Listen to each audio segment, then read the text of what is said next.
And if it's Wednesday, you know we're talking about your health. And today we're talking about rheumatic heart disease. And I'm now joined live from our City Center studio by Elizabeth Gatumia, who's the CEO of the Kenyan Heart National Foundation. Good morning, Elizabeth. Morning, Sophia. So How are glad you? to be here, and you're looking marvelous there. Thank you. You look lovely too. Thank you very much for making time for us this morning. Let's get straight to it by perhaps breaking down for us. When we're talking about rheumatic heart disease, what is this disease? What is it about? Yes, thank you for asking. Rheumatic heart disease is a disease of damaged heart valves. And damaged heart valves, for those of you who don't know, are the little doors that link one chamber of the heart into the next one. The heart, of course, has 4 chambers, and from one chamber to another there is a little hole, there is a little door that is called a heart valve, and that is what we are talking about. So rheumatic heart disease is a disease that damages those heart valves. And what damages them? It's a process that happens way back. We would have to first rewind and go back to the beginning of it. How do those valves get damaged? And what is most critical here, Sophia, is to know that it starts off with a sore throat. I mean, no one would ever imagine that a sore throat, a seemingly simple sore throat, could actually lead to a disease that is very fatal. And this is a strep sore throat. Strep sore throat, strep stands for Streptococcus bacteria. So it's just a short name of Streptococcus bacteria infection. And it starts with the throat. And normally it affects children between 5 to 15 years of age. But lately it's going as early as 3 years of age, which is very sad and very, it's an issue we should be very seriously concerned about. Because once children have rheumatic heart disease, basically they have been, sentenced to very early death. Most of them don't live to be 20 or even 25. If they are, if they're lucky, they may go up to 25, because the management of rheumatic heart disease is very expensive, and most of the people are just not able to afford. So yes, rheumatic heart disease starts with a strep sore throat. And if nothing else happens, I mean, if people don't get any other message today between you and I, Sophia, yes, I would like them to know what are the major symptoms of a strep sore throat. And these are a sudden and very, very painful sore throat.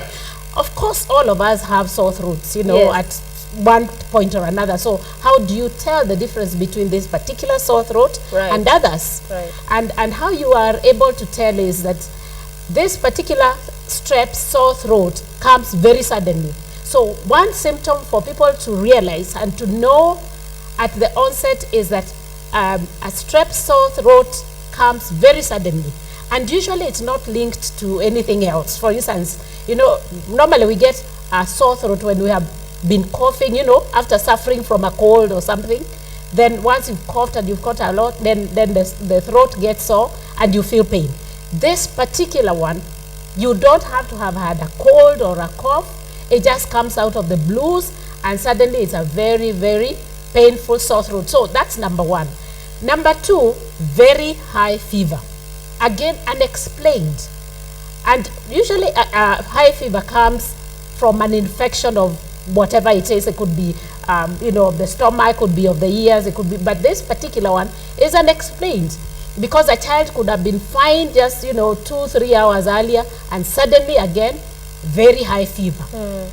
So those are, so sudden painful sore throat, then very high fever. All right. Then the other one is, then the other one is, if you ask this particular child to open their mouth, the way the doctors say so that you can see Yes. and then you look at the back of the mouth. This is a telltale of a typical strep sore throat. You will find that the back of the mouth is so red that we call it very inflamed, very red. You even if I mean, you don't have to be a doctor, you don't have to be, you know, a medical person. You can examine that throat and you will see that it is very red for starters. Okay, Elizabeth, let me jump in now. You've Yes. taken us through the symptoms and what one can detect, and you've talked about the age groups going as low as 3 years old to 15, and it's those sudden sore throats as well as high fever. And I guess what also makes it tricky is that it's in children, and sometimes parents will assume it's perhaps some soda or some, you know, sweet things that got to this sore throat. So important that when children complain of sore throat, of some pain, they should be taken to seek medical attention. They should be taken for medical attention immediately. In fact, you've just hit the nail on the head. Yeah. The message is don't ever ignore a sore throat. And it is better that we say any sore throat, because you as a parent or a sister or a brother or a guardian or whoever you are, or a teacher, you may not necessarily know what a strep sore throat is, you know.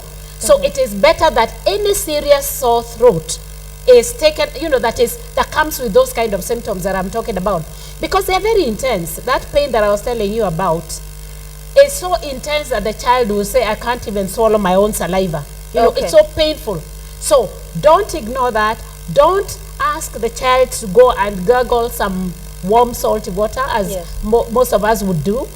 Don't go look for painkillers and give this child and say you'll be fine, because indeed if the pain may go. If you do that, the pain will go, but you will not have treated that disease. And also, Elizabeth, one thing I also want you to emphasize for our viewers is, whilst yes, you can catch it at very early stages, but if it's not caught, it's a killer disease. It could escalate and lead to death.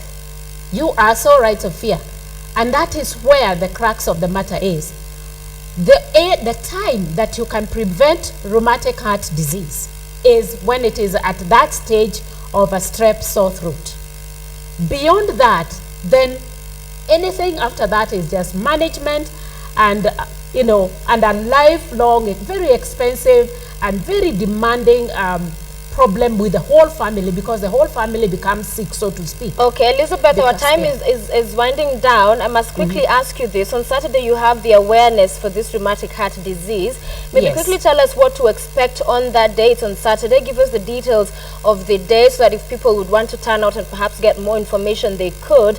And I know you also told me earlier you're having this campaign that's set to run between 2014 to 2024. Also quickly tell us about that in about a minute. I'm so glad you have remembered that one, because this is what is going to deal with rheumatic heart disease conclusively. But on Saturday, yes, we are celebrating the World Heart Day on Saturday. This is a global event. Normally it is celebrated on every 29th, on the 29th of every September. But because it fell on a Sunday, and we don't like celebrating on Sundays, because we like to go to church, we like to worship, so we moved it and we are allowed to do that. Kenyan Heart, being the country representative at the World Heart Federation, were able to move that, and that's why we are celebrating it this Saturday. And we want to ask every person, anyone who is watching now, especially people who deal with children, please come, bring your children along so that they can learn more about rheumatic heart disease. And this is going to be at the Moi Sports Center, Kasarani, from 8 o'clock to 4 p.m. And we are going to have a ball. We are going to have fun. We start off with a 5-kilometer fun walk. And once you have walked, and it will be round about the stadium, and there will be good security, plenty of security. We'll walk 5 kilometers and get back. There will be dance competitions. There will be face painting. There will be jumping castles. There will be awards given, and there will be winners of all sorts of prizes that will be there. And then finally in the afternoon, we are going to have swimming. All this is for you, and for you to come to register to be able to participate in this event. Please register with 1,000 shillings, and you can call us and we'll tell you how you can get this lovely t-shirt. And Sophia, I want you to have a look at the message. I don't know whether our cameraman can be able to, we are seeing it, to zoom in onto the message here, because we want this message to be very clear. And it says, cure sore throat, prevent rheumatic heart disease. This is our message. Cure sore throat, prevent rheumatic heart disease. So this is a lovely t-shirt that you're going to get on that day. And so please come with 1,000 shillings. All right. You will get this lovely t-shirt. All right. And also we are going to have lots and lots of fun with Eric Omondi, you know, the guy who cracks jokes Elizabeth, from anywhere. Yeah, please come and join us. All right, thank you very much, Elizabeth. We appreciate you taking the time to be with us this morning. A great cause what you're doing to just raise that awareness, and I'll just recap those details for our viewers. It is going down this Saturday on the 12th of October at the Moi Stadium, Kasarani. That is where there will be that rheumatic heart disease whole heart day, 1,000 shillings to register. We're just talking there to Elizabeth Gatumia, who's CEO, Kenyan Heart National Foundation. And I hope you've just gotten those details. Very important. Could look innocent, a sore throat, but always take your child to seek further medical attention to curb and ensure it does not escalate, which could lead to death. We are made to understand by Elizabeth. That has been Your Health.